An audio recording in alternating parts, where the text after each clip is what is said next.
Hey everyone, glad you're here. I've got an interesting story for you today. If you enjoy these kinds of stories, subscribe and hope you enjoy this one. I can tell you the exact moment the respect died in our department, and it wasn't in a spreadsheet. It was a Wednesday in mid-August at 8:42 in the morning, inside our Revenue Integrity and Audits bullpen in Overland Park, Kansas. The air conditioning clicked off mid-cycle, and you could hear Grant Havelock's voice all the way from the elevators. I'm Hollis Mercer. I'm 57. Been working revenue compliance in Kansas my whole adult life. I don't do speeches, I don't do politics, I do clean numbers, federal audit prep, and the quiet kind of work that makes everything else possible. 8 years without a single major mistake. Grant walks in loud, flanked by his daughter Merritt, 29, perfect heels, clipped smile, dressed like she's presenting at a tech summit. Grant's voice booms, "Everyone, big news." He's always been that guy, acts like the sun rises because he ordered it. He announces Merritt is now Director of Revenue Strategy. Full volume, like he's gifting us an upgrade. People clap, not because they're impressed, because they know he's watching. Jory Vale, one of the junior analysts, actually claps twice too long. Maris Holt gives that tight fake smile people use when they're trying to survive the next round of layoffs. Merritt doesn't wave or nod. She walks right over to my desk, grabs my reconciliation binder off the corner like it's a used tissue, flips a few pages, and says loud enough for the room, "This is support work. We need strategy now, not caretaking." Then she drops the binder, doesn't toss, drops. Papers slide halfway off the desk. Not one word of apology. I didn't flinch, I didn't snap, but something clicked. That frozen, final kind of click you feel when you realize you've been volunteering your life to people who don't even know it's a gift. Quick note, before listening, share which city or country you're watching from, and let's continue. Merritt points at the org chart she pulled up on the big screen. "Hollis will be supporting my new process," she says, like it's already done, not leading, supporting. Grant stands behind her with a smile so smug you'd think he invented math. I just nodded once. Support. Sure. If that's the game now, I'll play by the rules they wrote. 10 minutes later, Twyla Sennett from the board chair's office calls my direct line. She wants the quarterly pre-read, like usual, because the auto-pull version always has errors, and I'm the one who's fixed it for years. I look right at the clean version sitting on my desktop. I don't send it, I tell her, polite as ever. Merritt is now directing the revenue strategy and reporting process. You should route the request through her. There's a pause. Twyla's smart. She knows what that means. But she stays professional. "Understood," she says, and hangs up. Not even 5 minutes later, an HR email pops into my inbox. Updated role summary, Hollis Mercer. I don't know who requested it yet, but I save the file. Then I open a folder called August Close Documentation, because I don't run on memory anymore, I run on proof. The next morning at 8 o'clock sharp, I slid my badge at the side entrance, walked straight to my desk, and didn't open a single file I didn't own. My inbox was already full, but I didn't skim for emergencies. That wasn't my job anymore. I worked my new role like it was a binding contract, because it was. I took a real lunch, not a rushed sandwich over a keyboard. I walked out of the building at 5:10 in the evening and didn't look back, even when I saw 3 missed calls from Gordon and a calendar invite from Colton with the subject line, "Small fix urgent." I declined it. No notes. The quiet came first. Not polite quiet. Strange quiet. Like people weren't sure if I'd been demoted, poisoned, or promoted to some off-the-grid exile. I'd walk back from the break room and people would make eye contact and then look past me like I wasn't fully real. Around mid-morning, Colton Rusk showed up at the side of my desk with his usual over-caffeinated charm. "Hey Hollis, think you could quickly smooth out that payer discrepancy on the Tri-West file? It's gumming up the whole review." He smiled like we were still in the old days where I'd just fix things out of muscle memory. I swiveled halfway toward him. "Per the new structure, you'll want to run that through Merritt's workflow. I'm not the process owner anymore." He blinked, opened his mouth like he had a follow-up, then stopped himself and nodded. "Right. Yeah, no worries." 10 minutes later, Gordon Vance started lighting up email with subject lines in all caps. "Unmatched vendor totals. Need fix today." That's Gordon's version of polite conversation. I replied once, short and surgical. "Please coordinate through Merritt's workflow. Per my updated role summary, I'm not the process owner." No greeting, no signature block. Merritt started hosting morning check-ins in the open area every day, pacing like she was on a stage. She kept talking about making things simpler and moving faster, like those phrases were instructions instead of noise. She always added that she wanted regular updates, like that alone created control. It was all for show, Big words, big gestures, zero substance. By the middle of the next week, she was already nudging Miles Keene to clean up folder permissions so only her team could access the reporting archive. Miles nodded, didn't argue. He never does. But later that day, near the coffee machine, he said it flat. She's trying to box you out. No drama in his voice, just weather. After lunch, Dana Klein caught me in the hallway. You really staying out of this? Her tone wasn't judgment, it was calculation. I'm staying in the lane Merritt assigned me, I said. She made that clear to the whole room. Dana exhaled through her nose. Her face didn't move, but something in her eyes changed. She got it. That afternoon, Merritt sent out an all-staff email. All reporting issues must go through revenue strategy so I can track them. The kind of sentence that reads like a Grant ghostwrite. Around 4, I passed the printers and caught Brennan Pike muttering to another analyst. Guess Hollis finally decided to retire early.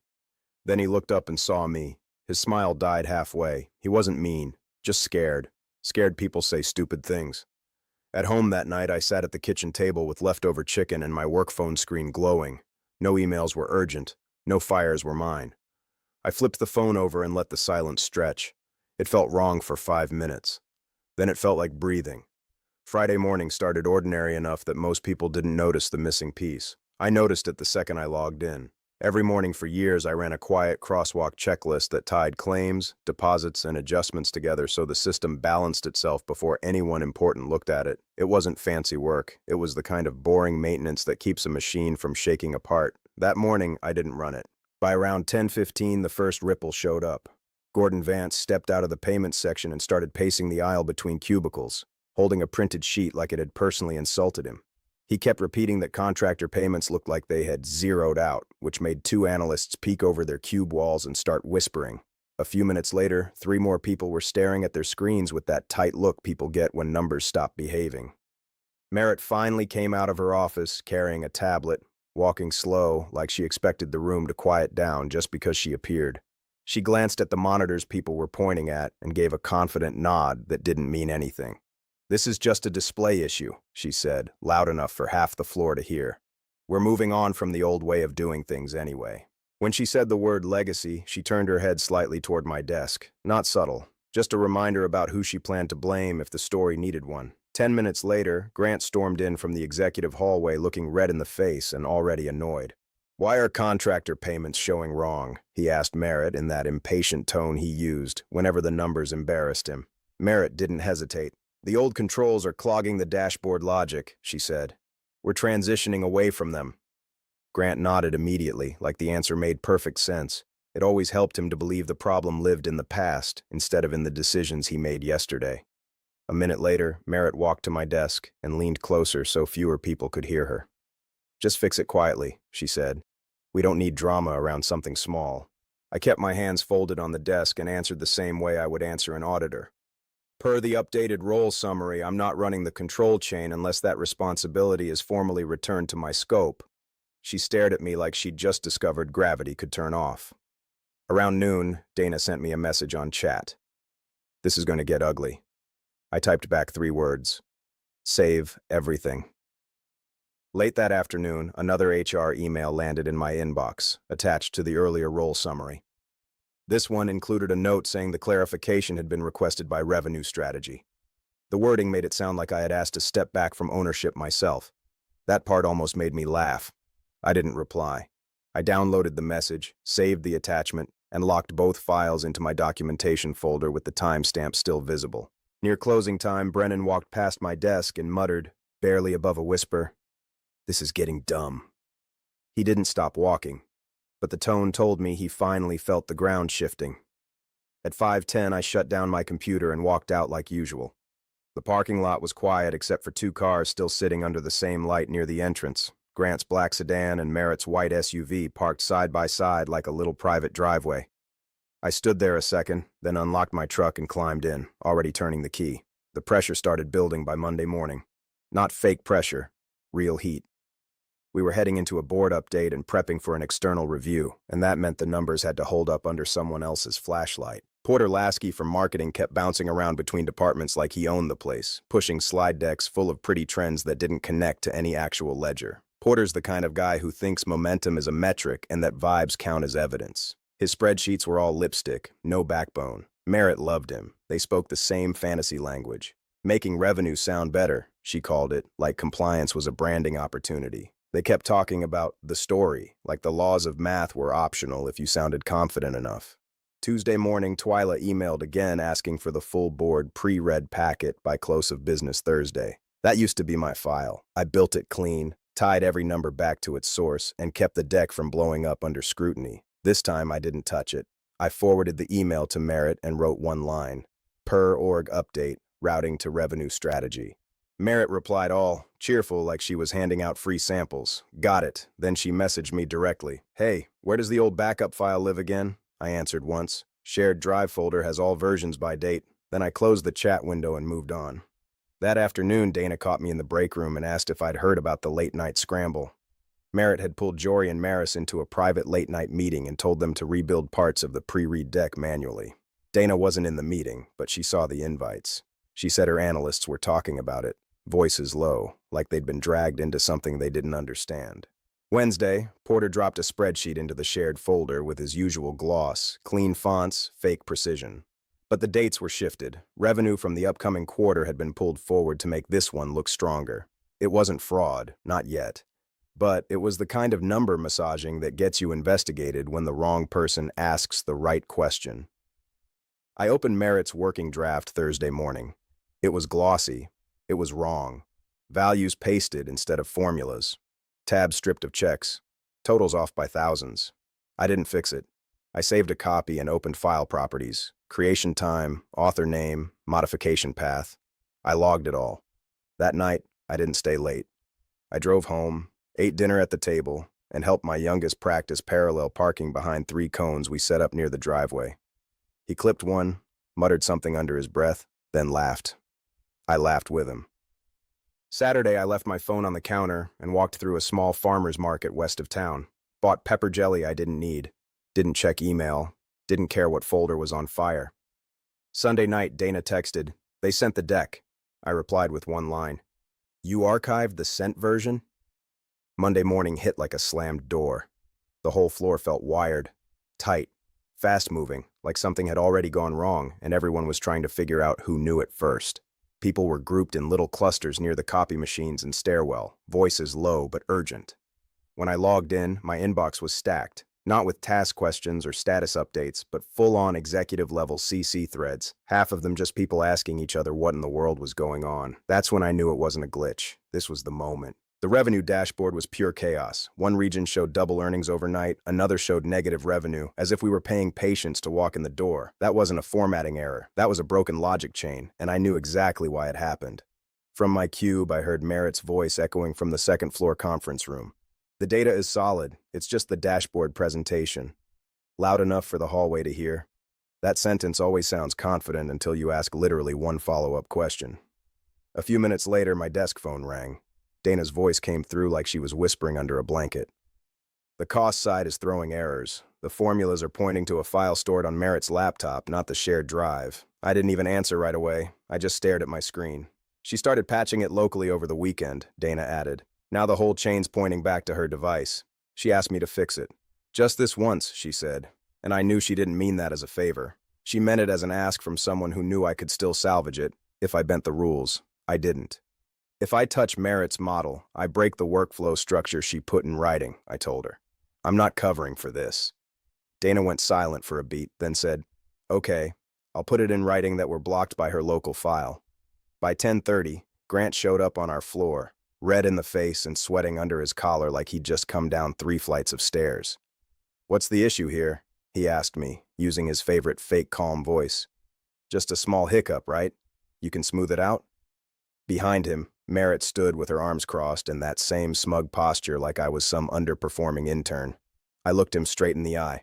"I don't have access to Merritt's source files. I was formally removed from process ownership. You signed off on that." He blinked like a man trying to remember what he'd signed last Thursday. Merritt stepped in. "Just override it and patch the link." I didn't raise my voice. "I'm not a magician. I'm not taking responsibility for a file I didn't build or own." That landed harder than anything else I could have said. She flinched without flinching, just stared like I was supposed to care how uncomfortable she looked. Across the room, Jory and Maris were frozen in their chairs. Maris kept typing like if she moved fast enough she could outpace the collapse. Jory wasn't even pretending anymore. He was just watching. By mid-afternoon, Miles came by my desk and spoke in his usual low, flat voice. Merritt tried to cut your archive access. I told her I needed written policy confirmation before executing. He didn't say it like he was doing me a favor. He said it like someone keeping the roof from caving in. Men like Miles don't take sides. They reinforce structures. That's why they last. By Tuesday morning, Merritt stopped pretending the automation still worked. She stood up during the morning check-in, clapped once, same theatrical move Grant used, and said, "We're going manual." She made it sound like a brave choice, not a last resort. Then she started calling out names and assigning people tasks like it was a school project. Jory, claims detail by facility. Maris, you're reconciling provider adjustments. Brennan, get expense data from the practice sheets and match it to previous accruals. She didn't hand anything to me. Not because she didn't need me, because she needed the story that I didn't matter anymore. The younger analysts got to work pulling PDFs from payer sites and old file directories. They opened blank Excel files, started entering numbers by hand. No templates, no validation, no formulas, no warning flags, just speed and fear. Merritt paced between desks talking about grit like it was a compliance metric. "This is how you prove you can build from scratch," she said at one point, voice loud and proud. Like any of this was noble. I stayed in my cube and did the sliver of tasks left in my lane. File-level archiving, version stamping, nothing critical. I watched it unfold like a slow-motion car crash. Porter strolled over to Maris's desk with a manila folder full of printed numbers and dumped it down. "Marketing accruals. These need to make sense," he said. Not a number matched anything real. Maris just nodded and started typing, fingers flying like she could impress Merritt by being fast enough. That's how errors get baked in. Good intentions under bad pressure. By late afternoon, Brennan walked over with his phone out and showed me a screenshot of a Teams message from Merritt. Her exact words, "Just book the revenue now. The board wants this quarter to look strong." The services in question were dated for the next quarter. His voice was low. "If this gets reviewed, they'll blame whoever touched the sheet." I didn't nod. I didn't blink. I just stared at the message until I'd memorized it. Then Brennan swiped again and showed me a second item. An expense line for a weekend stay at a downtown hotel, coded as provider relations. Meals, too. It reeked of a personal trip. I didn't say whose card I thought it was. I didn't need to. My old control logic would have flagged it instantly. Manual builds don't flag anything. They just bury risk under a wall of noise. At 5:30, Merritt called for the final file. Everyone emailed their sheets to her, and she built the master the worst way possible. Copy-pasted values, no linked formulas, no audit trail. Just a Frankenstein file stitched together by pressure. She hit send on the final version to leadership and the external review list. I still had access to the shared sent mailbox. Nobody had revoked it yet. I opened the message, downloaded the attachment, and saved it to my own secure folder. I renamed it something easy: Manual Submission, Saved Copy. At home that night, I opened it again. The file was worse than I'd expected. Quarter shifts, timing mismatches, unsupported entries, and approvals rubber-stamped under Merritt's name. I didn't gloat. I didn't feel smart. I just sat there a long moment, quiet in my chair, because it wasn't internal anymore. It was official now. Wednesday morning started with the kind of email that makes an entire office stop breathing for a second.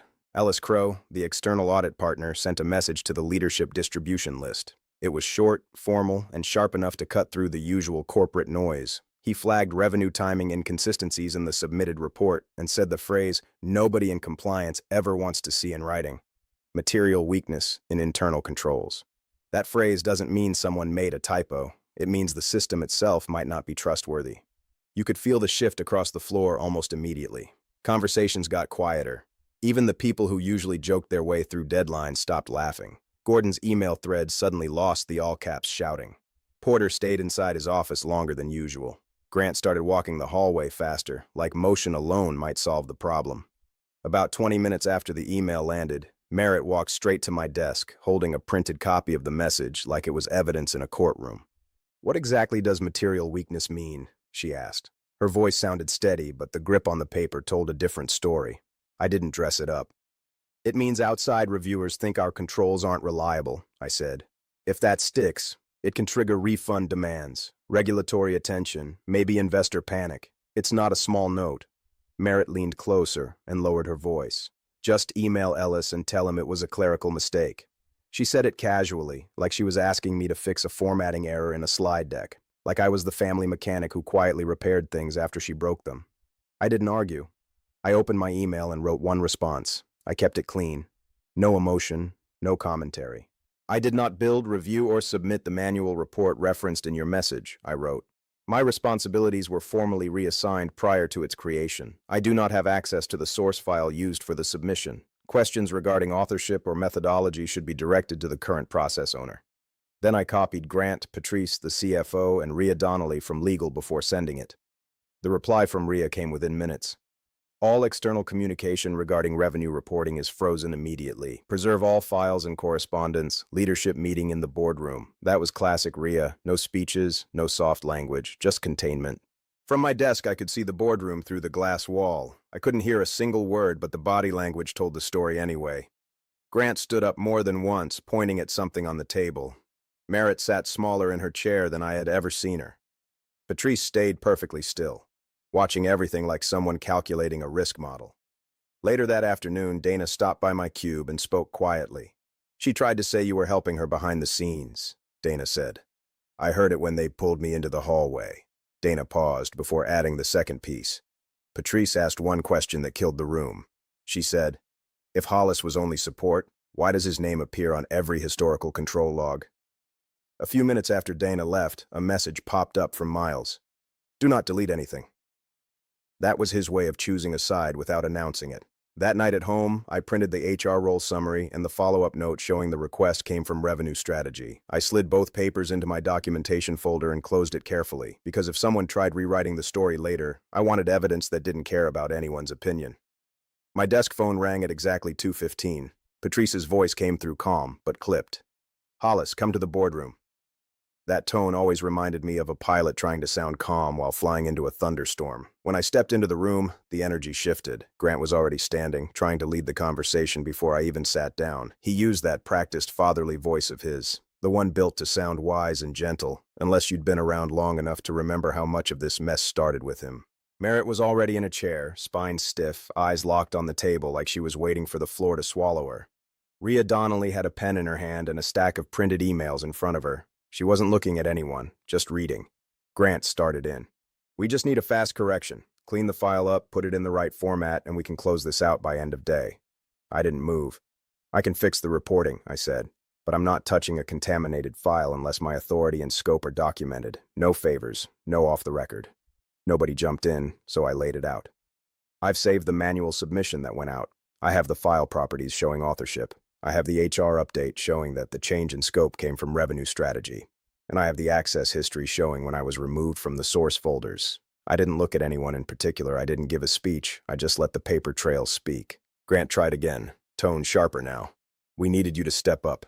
That's all this was. Rhea didn't look up. She said flat, we're past feelings, Grant. Then she turned toward Merritt. Do you understand what it means to certify numbers without control logic? Merritt blinked once. She didn't answer. Patrice leaned forward and asked what actually mattered. What's the third option? I told her. Restore the control chain. Document the rebuild as a formal remediation. I'll lead it, under temporary authority. Merritt stays out of the workflow until the system is clean again. Nobody argued. Right then, there was a knock. Twyla stepped in, holding Patrice's phone. It's Leland Strick. He's asking for a call back. I didn't hear that call, but Patrice told me later Leland only asked one question. Who authored the bad file? That's not a casual question. That's a legal one. It means he already knows and wants it confirmed. Back in the boardroom, Patrice nodded once and said, agreed. Hollis gets temporary authority over revenue reporting, full access to systems, written confirmation as remediation lead. Rhea looked up, finally. This conversation is recorded. Grant looked like he'd just swallowed a nail. Merritt didn't move. After that, everything moved fast. Miles restored my permissions. He didn't explain. He just handed over the access files. Dana cleared her calendar and kept her analysts on standby for tie-outs. Brennan stopped by my desk near 6 o'clock with 2 new screenshots and said, I don't want my name on this mess. That was the moment he drew a boundary. I remembered it. I stayed in the building past midnight, pulled the raw claim data, restored the formulas, rebuilt the logic. Real rules, not PowerPoint fiction. Every number had to tie out. Every total had to prove itself. Not because I wanted applause, because if this thing stayed dirty, we all burned, and some of us still deserved better. The next morning, I was halfway through my second coffee when my phone lit up with a message from Dana. "You're being talked about. Leland call, executive floor." There was a live audio feed running through the ceiling speakers outside the boardroom. I leaned back in my chair and listened. Grant started talking first. His voice had that smooth, reasonable tone he used when he was trying to sell a bad idea, as if it were common sense. "What we're dealing with here is a clerical oversight, normal changeover mess. We were in the middle of changing who owns what." Merritt jumped in right behind him. "We moved fast because we were short-staffed. The manual build was a last-minute workaround, not a violation." I almost laughed. That kind of spin only works when nobody's holding receipts. Then Leland spoke, calm, direct, and unimpressed. "I've reviewed both files. I checked metadata across the submission properties. The manual, non-compliant file lists Merritt Havelock as author. The corrected file lists Hollis Mercer as author." He paused just long enough for it to sting. Then came the real question. "So who runs revenue integrity at this company?" Silence. Not awkward silence. Physical silence. Like the oxygen got pulled out of the room. Patrice didn't answer right away. She was watching Grant, probably waiting to see if he'd lie or fold. Then Leland spoke again, clear and final. "Bring Hollis into the room." Twyla showed up at my desk less than 30 seconds later. She didn't look rattled, but she wasn't smiling either. "Hollis, they're asking for you." She walked me down the hall like someone escorting bad news they didn't create. I stepped into the boardroom, sat at the end of the table, and looked straight into the camera. Leland was on screen in a suit, no background filter, no smile. He didn't say hello. He just nodded. I returned it. Then I spoke. Control ownership was formally reassigned. System logic was bypassed. Manual entries were introduced without audit linkage. The cleanup restored compliance under documented remediation. That was all I gave him. Just the facts. Leland didn't want a speech. He wanted control. He asked, if the manual version had been made public, what would the risk have been? Rhea answered before I could. It may have triggered public disclosures and regulatory review depending on how the numbers were interpreted. Her voice stayed even, but I could tell she was picking her words like stepping stones. Honest, but strategic. Then he asked the sharper question. Were there any improper expenses embedded in the manual version? Patrice turned her head toward Grant like someone opening a file drawer. I didn't name names. I didn't need to. Under normal conditions, our controls flag out of policy activity automatically. The manual file removed those flags. If needed, we can produce a flagged item list once those controls are fully restored. The screenshots from Brennan were still in my folder. I didn't wave them around. I didn't need leverage. I had structure. Grant's jaw tightened like he wanted to argue but knew it would backfire. Merritt didn't say a word, just stared at her folded hands. Leland leaned back and ended it in one breath. Hollis leads remediation and owns ongoing reporting. Rhea will document a formal control plan. Patrice, I expect staffing changes by end of week. Then he said the part I wasn't expecting. I've been waiting for a reason to clean out family management. Now I have it. That told me the audit wasn't the beginning of the fire. It was just the match he needed. By Friday morning, Merritt was gone. No farewell speech, no standing ovation, just a cardboard box, a quiet walk past a row of frozen screens, and the sound of people pretending to type while they watched her leave. She didn't clean out much, a plant, maybe 2 notepads, one of those stainless steel water bottles she never actually drank from. Nothing meaningful, which told you everything about the impact she left behind. Grant didn't get walked out the same day, but his leash snapped all the same. Later, Patrice told me, plain and direct, that Leland made it clear. Funding would get complicated if Grant stayed tied to anything involving revenue. Suddenly, Grant started using phrases like exploring retirement transitions. Translation, step aside or watch the roof collapse. Patrice gave me the official letter that afternoon. Interim Director of Revenue Integrity, effective immediately, with full authority over reporting, audits, and the analyst team. The compensation bump came with it, backdated to the start of the quarter close. Rhea insisted it be documented cleanly, on company letterhead, signed by all 3 executives. Later that day, Rhea asked me to come by legal. She didn't waste time. Every exception gets logged. No backdoor access changes, no shadow workflows, and no one touches source files without permissions reviewed by systems and compliance. She wasn't warm, but she was honest. I respected that more than any performance. I moved into Merritt's glass office by the windows and didn't bring in a single decoration. No framed quotes, no toys. I opened the control calendar, rebuilt the structure from scratch. Sign-offs, data ownership, chain of custody logs, source tracebacks. Nothing flashy, just the kind of guardrails that keep companies out of headlines. Dana stepped up fast. No more whispering in break rooms. She pulled the analytics layer apart with me and helped restructure it so totals could no longer be tied to personal drives or local patches. Miles did his part quietly, resetting permissions, locking folders with policy citations, shutting down access routes even Grant had forgotten existed. A day later, Brennan asked if we could talk. He stood awkwardly in the doorway before stepping in. I laughed at the beginning, he said. Not because I didn't see it. I just didn't want to be the guy no one listened to.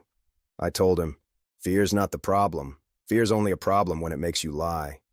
He nodded, said nothing, and I reassigned him to controls testing, where his anxiety could finally earn its paycheck.